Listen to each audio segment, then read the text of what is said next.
Résoudre les problèmes de BFR. Qu'est-ce que le BFR? Le BFR, c'est le besoin en fonds de roulement. Ça correspond en fait aux ressources dont l'entreprise a besoin à un moment T pour couvrir ses frais. C'est le décalage de trésorerie. Une entreprise a besoin d'argent pour payer ses salariés, les collaborateurs et aussi ses fournisseurs. Mais elle a aussi besoin d'argent pour se développer. Et comme en France, nombreux sont ceux qui se moquent du délai d'échéance de paiement d'une facture, on se retrouve avec des écarts de trésorerie très importants qui ne permettent pas aux boîtes de faire face, surtout les petites entreprises. Du coup, on se retrouve à découvert. Situation très compliquée à gérer pour les petites entreprises fraîchement créées, car elles n'ont pas d'autorisation de découvert bien souvent. Puisque vous savez, l'autorisation de découvert, ça se fait au bout de 2-3 ans souvent d'ancienneté dans sa banque. Situation, quoi qu'il arrive, complexe pour les entreprises qui ont une autorisation de découvert, car le montant des intérêts moyen oscille entre 3 et 5%. Alors le seul moyen qui existe réellement en France, à part se faire payer dans les temps, c'est le DAI ou l'affacturage. Alors ce n'est pas forcément idéal, mais cela permet quand même à l'entreprise de récupérer de l'argent rapidement. Encore faut-il que votre banque vous accepte en DAI, ça c'est une autre histoire. Mais bon, en tout cas, comment ça marche?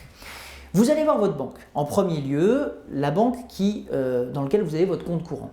Pour que l'on vous explique comment les choses fonctionnent. Votre banque a certainement une solution à vous proposer pour ce type de service via l'une de ses filiales bien souvent. Mais attention à ne pas signer immédiatement car il faut étudier la concurrence. Alors, le DAI, comment ça marche? C'est déjà une ligne plafonnée. La différence principale entre un financement par loi DAI et l'affacturage, c'est très simple. Dans la loi DAI, la ligne de financement est plafonnée et révisée chaque année. Si vous avez 100 000 € accordés, une fois que vous avez dépassé ce seuil et que vos débiteurs n'ont pas remboursé les 100 000, eh bien c'est 100 000 €, pas plus, qui vous sont accordés. 100 000 €, ça va très vite dans une entreprise. En affacturage, le financement est généralement déplafonné. Comme ce n'est pas le cas, quand ce n'est pas le cas, le montant du financement peut être renégocié en cours de contrat. Là aussi, il faut faire attention.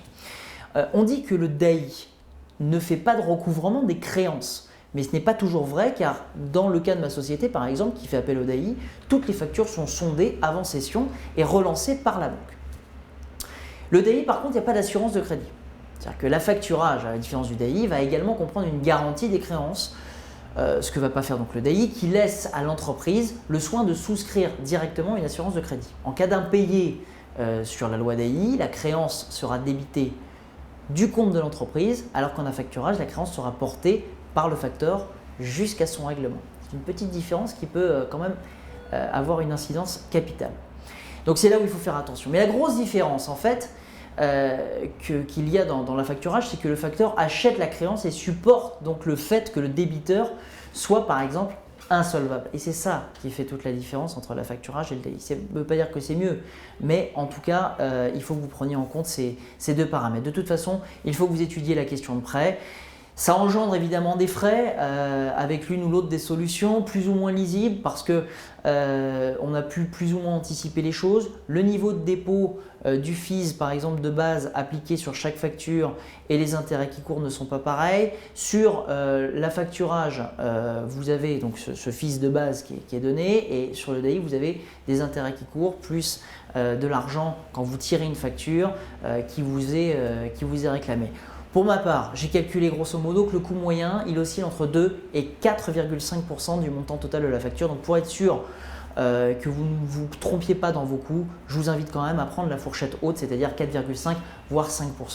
Voilà, vous avez apprécié cette vidéo, vous en savez plus maintenant sur le DAI et l'affacturage, eh bien faites-le savoir en vous abonnant donc à la chaîne YouTube ou tout simplement en partageant, en likant au maximum cette vidéo pour faire connaître lepetitentrepreneur.com. Je vous remercie infiniment.